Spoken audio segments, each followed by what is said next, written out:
In order to build the skeleton bike, you're going to need two wheels, one with a thick tire and one with a thin tire. And then you're going to need a long bone and two long lift arm pieces with a bend in them. Two short axles, they're 4 long axles, 2 black pins, 2 1x2 plates with 2 clips on them, 3 1x2 plates with a handle sticking out the side, 1 1x2 plate with 2 handles on each side, 1 1x2 bracket, and 1 2x2 plate with 2 pinholes on the underneath.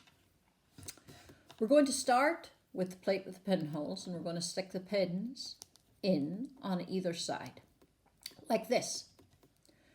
And then we're going to take the bracket and stick it on 2 of the studs on that plate so the bracket faces out at the front and you have the pins pointing out at the sides. Then we're going to take a 1x2 plate with a handle and we're going to stick it onto the studs on the front of the bracket so that the handle points upwards. We're going to take a 1x2 plate with the clips and stick it onto the studs on the handle plate with the clips pointing downwards, like this. Now we're going to take the other clippy plate and we're going to clip it onto the handle. So now you have like 2 of these clippy plates, one above the other. And then we're going to take this plate here with the 2 handles, one at each end, and we're going to stick it onto your top clippy plate, the one that can move backward and forward, like this. We're going to take the bone and clip it into the clips on the bottom clippy plate. Now, we're going to take one of our lift arm pieces and we're going to start at the long end of it and count up. There's a crisscross hole and then there are 3 round holes. The 4th round hole is where we want to stick the black pin into. So when it's stuck in, it should look like this. You should have a crisscross hole, 1, 2, 3 empty round holes, and then the round hole with the black in it.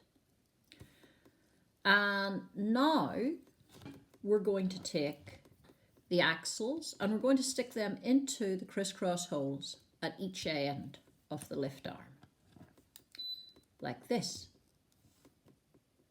And then we're going to take the wheel with the fat tire and we're going to put it in at the back end, and we're going to take the wheel with the small tire and put it in the front end. So the back end is the one with the short part of the lift arm. There's a short piece before the bend, and the front is where you have the long part of the lift arm after the bend. And right now if you tip this, they will both fall off. You need to hold it up like this and then take the other lift arm and make sure that it's positioned the same way as the first one, and you have to slide it on. You have to make sure it matches at each end and the pin in the middle, and you push it down on that pin until you hear that click. And this is our skeleton bike almost finished. I'm just going to add a small touch with these handle pieces. You take the 2 studs and you stick them into the 2 holes here, like this. And our skeleton will stand on these studs here and he can hold onto the handlebars to drive his bike.